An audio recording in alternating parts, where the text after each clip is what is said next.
Isip mo'y litong-lito sa mga panahong nais mong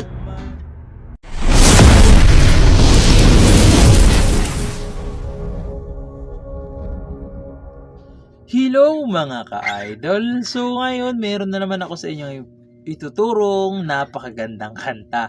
Ang title pala nitong kantang ituturo ko ngayon sa inyo ay yung Pagsubok by Orient Pearl. Pero reggae version yung ating ituturo. Okay? Tsaka papadaliin lang natin siya para matugtog ng mga beginners. Okay?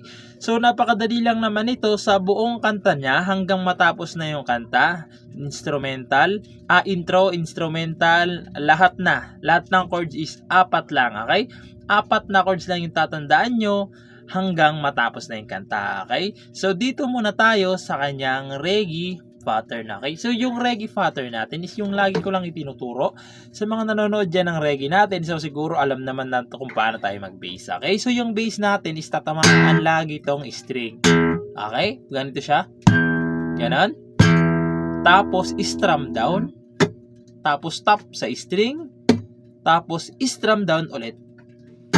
Okay, ulitin ko, bass nakasama yung string, tapos strum down, tapos tap sa string, tapos strum down. Okay, sa kada chords, ganun yung gagawin nyo, isang beses lang. Okay, kasi 4 na chords lang naman to hanggang matapos yung kanta, kada chords isang beses lang. So, ganito yung mangyayari sa kanya. Tapos, lipat. Okay, ulitin ko. Lilipat na. Okay, so pag nilagyan natin siya ng chords is ganito. Lilipat na. Okay, so ulitin ko. Lilipat na. Okay, so klaro tayo dyan, no? Talagang inano ko para hindi kayo malita. Okay, so proceed na tayo dito sa kanyang whole chords. So yung whole chords niya rito mga ka-idol is D. So yung D dito natin siya kukunin. Ayan. So, yung D sa 5th fret. Ayan, 1, 2, 3, 4, 5. Sa 5th fret nakabar, ayan. Sa 7 ay 2nd string, 3rd string, tsaka 4th string lang. Ayan. Ganito kasi ako mag-ipit ng 3 string sa isang fret eh. Pwedeng ganito, depende na lang sa inyo kung saan kayo mas komportable. Okay? Ayan. Sunod is A. So, yung A, ayan siya. So, nakabar pa rin siya sa 5th fret. Okay? Sa 6th fret naman ay 3rd string. Sa 7th fret naman ay 5th string tsaka 4th string. Okay, ayan yung A. Okay, 3rd string to pala. Okay, mali yata yung nasabi ko kanina. 3rd string to. 4th string sa 7th fret. Tsaka 5th string sa 7th fret din. Okay, ayan. A. Tapos pupunta kayo ng B minor.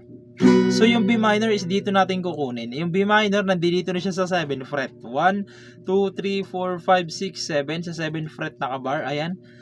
Sa 9th fret naman ay 5th string lang tsaka 4th string. Okay, ayan yung B minor. Tapos pupunta kayo ng G. So, yung G nandito sa 3rd fret naman na siya. 1, 2, 3. Sa 3rd fret nakabar. Ayan. Sa 4th fret naman ay 3rd string. Sa 5th fret naman ay 5th string tsaka 4th string. Okay, ayan yung G. Okay, so yung 4 na chords na yan hanggang matapos na yung kanta. Okay, so i-demo ko ulit yung chords isa-isa. D, A, B minor, tapos G. Okay, so kung gusto nyo lagyan ng intro, pasadahan nyo yan ng isa. Okay, so dito sa tutorial natin, hindi na natin i-introhan. Okay, para maiksi lang. So, dito na kagad tayo sa verse. So, ganito siya kapag kinantahan sa verse. So, yung reggae pattern natin, nakalagay naman dyan. So, ganito naman siya sa verse. Isip mo'y litong-lito sa mga panahong nais mong malimot.